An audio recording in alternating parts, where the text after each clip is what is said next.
Freddy King, known as the Texas Cannonball, was born in Gilmer, Texas in 1934.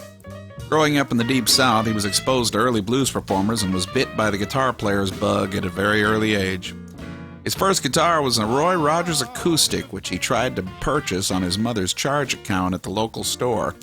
A savvy shopkeeper called Mom to ask, who said, "No, tell that boy to earn his money if he wants it."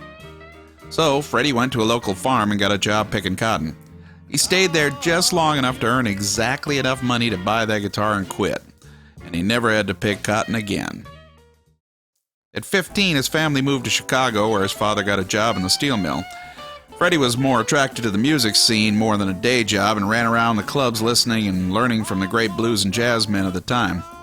In 1952, he married Jessie Burnett, who demanded a more structured life, so he joined his father on the steel mill gangs by day and did gigs at night with his first band, the Every Hour Blues Boys. Although he had great skills, he was rejected on 3 separate occasions by Chess Records because he sang too much like B.B. King. So in 1960, finally signing with King Federal Records, who saw the real potential, they helped draw out his true singing nature and became the Freddy King that we know and love today. His first release was a 45 record. Yeah, remember those little 45s? Anyway, with King's classics, If You Ever Loved a Woman and Hideaway. Both songs were incredibly large hits in the R&B world, but Hideaway, a swingy blues instrumental, crossed over into the pop charts, making number 29, and getting Freddie his first TV appearance on The Beat.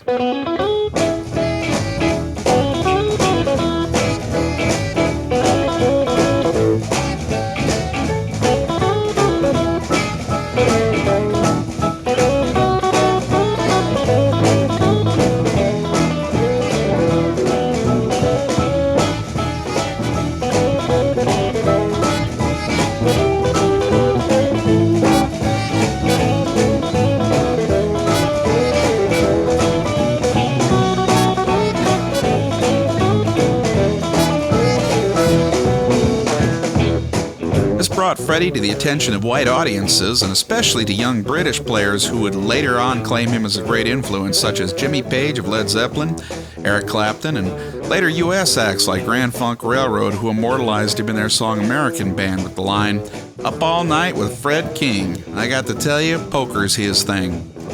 Eventually, Eric Clapton helped record and produce one of Freddie's albums, Burglar, in 1974. But by that time, he'd already had great success with hits like Tore Down and his swinging boogie style, as well as the powerful soul-drenched ballads that he was well known for. Freddie became a major touring act across parts of the United States and especially Europe, playing up to 300 shows in a single year.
From this song, Boogie Funk, would later morph into the signature riff of ZZ Top's La Grange, which makes sense because Billy Gibbons was also a great admirer of Freddie King.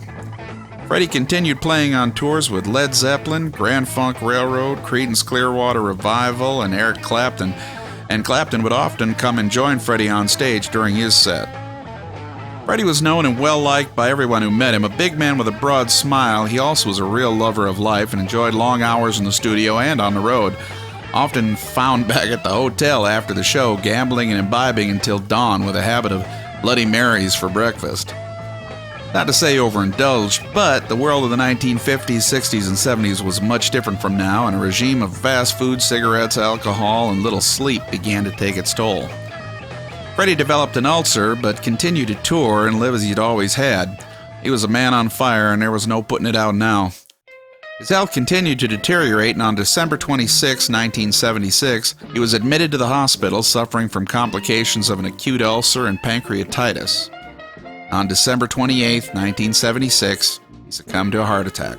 He was only 42. He was buried in Dallas, Texas, which had been his home for many years after coming back from Chicago. Freddy passed away far too young, but the legacy of music and great inspiration that he left behind for all of us will be there as long as there's guitar players who feel that deep and immense power of the blues. But someday, baby, after a while, you'll be sorry.